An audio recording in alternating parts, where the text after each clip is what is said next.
Alright guys, Anthony here. Today's video is going to focus on biceps and arms, uh, mainly biceps and forearms. So here I'm doing a standing curl with a cambered bar or curl bar. This bar I'm using has a set amount of weight on it. Most gyms have them like this, or you have the ones that you put your own weight on. And notice I'm going full range of motion. I'm squeezing at the top, coming all the way down, focusing on the movement. Standing curls, standing curl bar curls. Next we'll come over to seated alternate dumbbell curls. These are a good isolation movement after your standing curls. Your biceps are already pre-exhausted a little bit. They already got a pump going. And now what you'll do is one at a time, you'll come up, turn the barbell or the dumbbell towards your shoulder and squeeze. Legs are together so you could drop that dumbbell straight down. Squeeze, squeeze, down, squeeze, down. Slight turn of the dumbbell, almost like a hammer on the way down. And you'll do at least 8 in each arm, so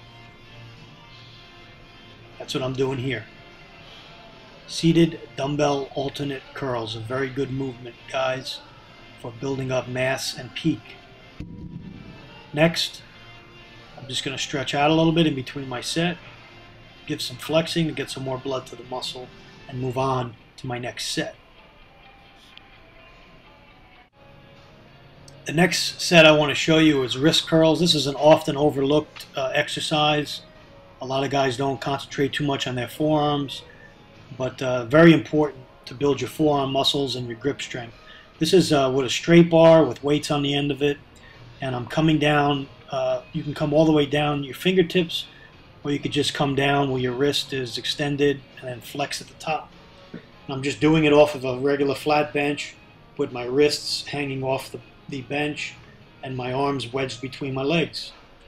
You'll get a good pump doing this movement, and it'll build your forearms up. Next, we're going to move over to our next exercise. And I'm going to go back to the curl bar once again, or the cambered bar. And now I'm going to be doing a reverse curl for my forearms and my brachioradialis muscles. Notice I have my thumbs above the bar, or outside the bar. It's not a full grip. I like it this way. It makes it a little more difficult, and it hits my forearm a little harder. Again, I'm coming up full range of motion and stretching down. I'm keeping my elbows pointed towards the ground. Very good movement for overall forearm development.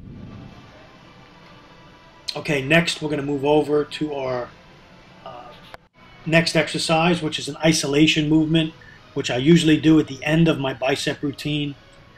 It's like a one-arm hanging bicep peak exercise. It's a one-arm hanging concentration curl.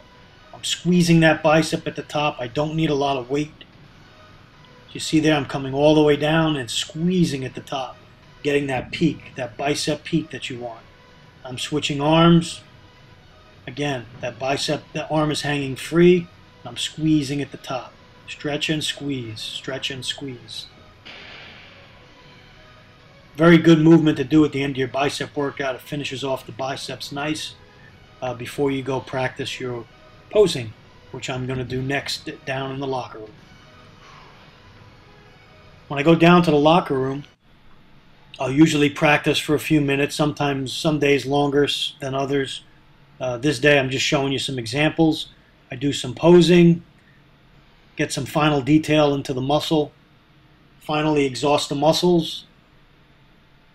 Just standing in front of the mirror, practicing some posing and flexing and squeezing the muscles that I worked. That's a side chest pose. When you do this, you're going to burn more definition into your muscles and get more out of your weightlifting regime.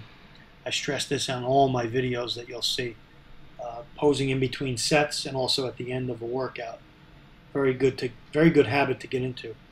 There's a front lat spread. You'll also get better muscle control and you'll look better overall. There's a most muscular pose. Again, just practice. That way when you do compete, if you do compete, you'll have control of your muscles. You'll know how to pose, and it won't be new to you, and you won't be shaking in between your poses. You'll have a lot better muscle control. We'll do a couple back poses, and then we'll be done.